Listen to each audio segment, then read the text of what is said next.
गोपाल जी, मैं जमीन से उठा हुआ आदमी हूं और वापस जमीन पे आने को तैयार हूं। ठीक है, आपकी बात माने कि जमीन आसमान एक नहीं हो सकती, लेकिन आसमान से तारा टूट के जमीन पे ही गिरता है ना। मैं वो तारा बनने को तैयार हूं। मतलब मैं अपनी सारी धन दौलत छोड़कर अनु के साथ एक बहुत ही सादी जिंदगी बिताने के लिए तैयार हूं, क्योंकि मेरी सबसे बड़ी दौलत अनु है।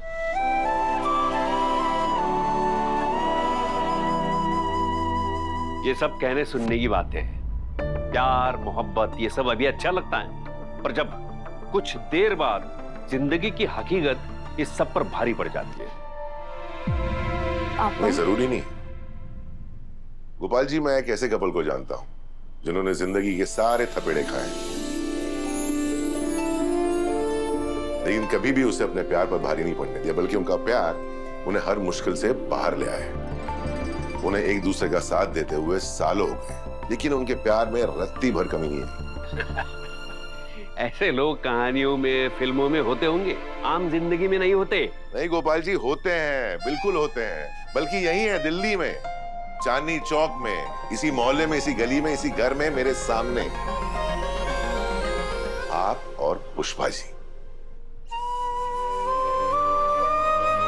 आप दोनों मेरी इंस्पिरेशन हो। अगर आप लोगों का प्यार अभी तक जिंदा है तो हमारा तो सदियों तक रहेगा।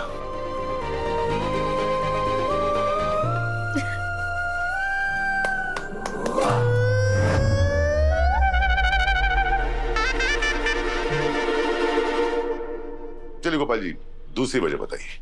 दूसरी वजह ये, हम मान ले कि आपका अनु पे बहुत प्यार है, पर आपके घर वालों का क्या? वो अनु जैसी गरीब घर की लड़की को अपनाएंगे, स्वीकार करेंगे? वही मान सम्मान वो उसे देंगे? मुझे नहीं लगता। गोपाल जी, आपके लगने और होने में बहुत फर्क है। मेरी माँ अनु को कितना पसंद करती है ये आप अच्छे से जानते हैं। रहा सवाल बाकी लोगों का, तो मुझे नहीं लगता कि मेरे इस फैसले से उन्हें कोई प्रॉब्लम होने वाली है। हाँ, वो कोर्ट में क्या कहते हैं, problem over use. Mummy, over use नहीं होता, ओवर रूल्ड होता है। हाँ, वही। तीसरी वजह बताइए। लोग और सोसाइटी। मतलब? देखिए आर्य सर, आप बहुत बड़े इंसान हैं। इंसान जब ऊंचाई पर जाता है तो सोसाइटी के ताने उस तक पहुंच नहीं पाते, पर हम बड़े ही साधारण लोग हैं, छोटे लोग हैं। अगर लोगों को पता चल गया कि हमने हमारी बेटी की शादी उससे दुगनी उम्र के आदमी के साथ कर दी, तो बताइए लोग क्या कहेंगे? दुनिया का सबसे बड़ा रोग, क्या कहेंगे लोग। गोपाल जी, मार्केट में वैसे ही इतनी सारी बीमारियां हैं, आप एक और रोग क्यों पाल रहे हैं? अरे पर आर्यवर्धन सर, हमें तो इन्हीं के बीच रहना है ना। गोपाल जी, जिन लोगों को कुछ कहना होता है ना, उसे वो कहने के लिए किसी ठोस वजह की जरूरत नहीं पड़ती। वो कोई ना कोई बहाना ढूंढ ही लेते हैं कुछ ना कुछ बकवास करने के लिए। अच्छा, आज तक आपको किसी ने कुछ नहीं कहा? किसी के अमीर होने पे, किसी के गरीब होने पे, किसी के पतले होने पे, किसी के लंबे होने पे कुछ तो लोग कहेंगे। लोगों का काम है कहना। गोपाल जी, आप ये देखिए कि कानून क्या कहता है, और कानून ये कहता है कि बालिग होने के नाते अनु को अपनी पसंद का लाइफ पार्टनर चुनने का पूरा हक है।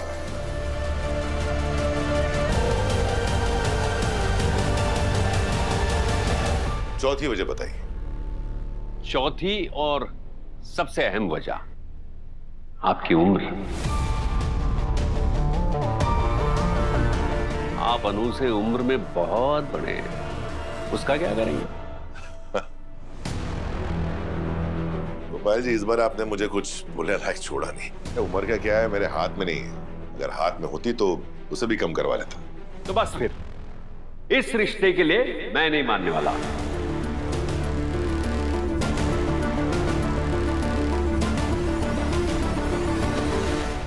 पापा, अरे सर में कितनी सारी खूबियां हैं, क्या हम ये 2-4 छोटी मोटी वजहों को इग्नोर नहीं कर सकते? अनु, ये जो तुझे आज छोटी मोटी वजह लग रही है ना, वो जिंदगी पर बड़ी देर बाद असर डालती है बेटा। मिस्टर गोपाल शर्मा, माना कि आप अनु के पापा हैं, उससे बहुत प्यार करते हैं और ये सब उसकी खुशी के लिए कर रहे हैं, लेकिन मैं भी अनु से कम प्यार नहीं करता। उसकी खुशी मेरे लिए भी मैटर करती है। मैं जानता हूं कि किस चीज में उसकी खुशी है और वो मैं उसे देकर रहूंगा।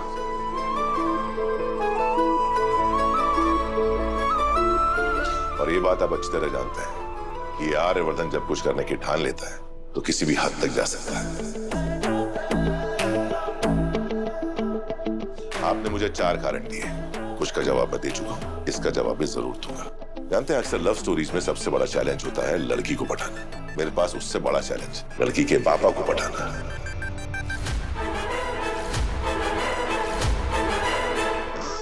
और वो मैं करके रहूंगा, वो भी 1 हफ्ते के अंदर।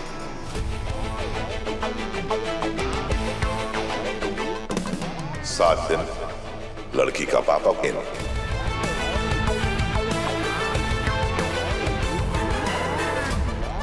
I mean, अगर अगले 7 दिनों में मैंने आपको नहीं मनाया, मेरा नाम आर्यवर्धन नहीं। शादी तो मेरी अनु से ही होगी, वो भी आपकी मर्जी से। ये मेरा वादा है आपसे।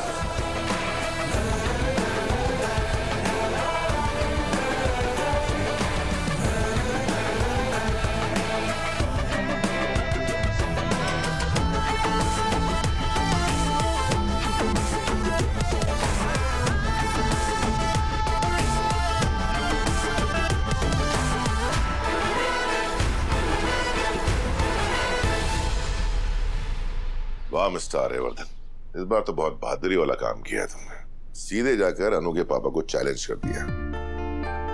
मैं आपको मना कर रहा हूं, पर बेटा ये इतना आसान नहीं होने वाला।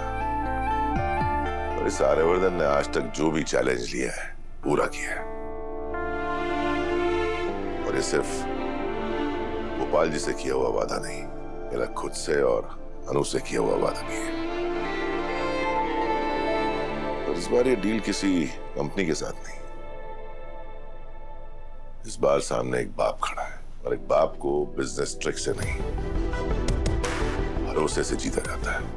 और उसके लिए ये बोर्डरूम वाला आर्या काम नहीं आएगा। इसके लिए वो आर्या काम आएगा जो पहली बार दिल्ली आया था, जिसने 0 से स्टार्ट किया था।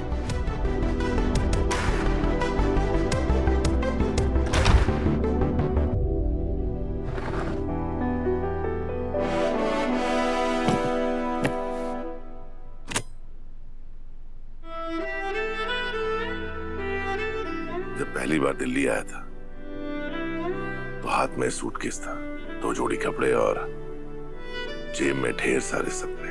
तब ना कोई नाम था ना कोई स्टेटस, बस हिम्मत थी, हौसला था और एक जिद थी कि अपनी पहचान खुद बनानी है। गोपाल जी को मनाने के लिए भी आज का आर्यवर्धन काम नहीं आएगा, शायद वही लड़का काम आएगा। फिर देखते हैं मिस्टर गोपाल शर्मा मेरी बात कैसे नहीं मानते।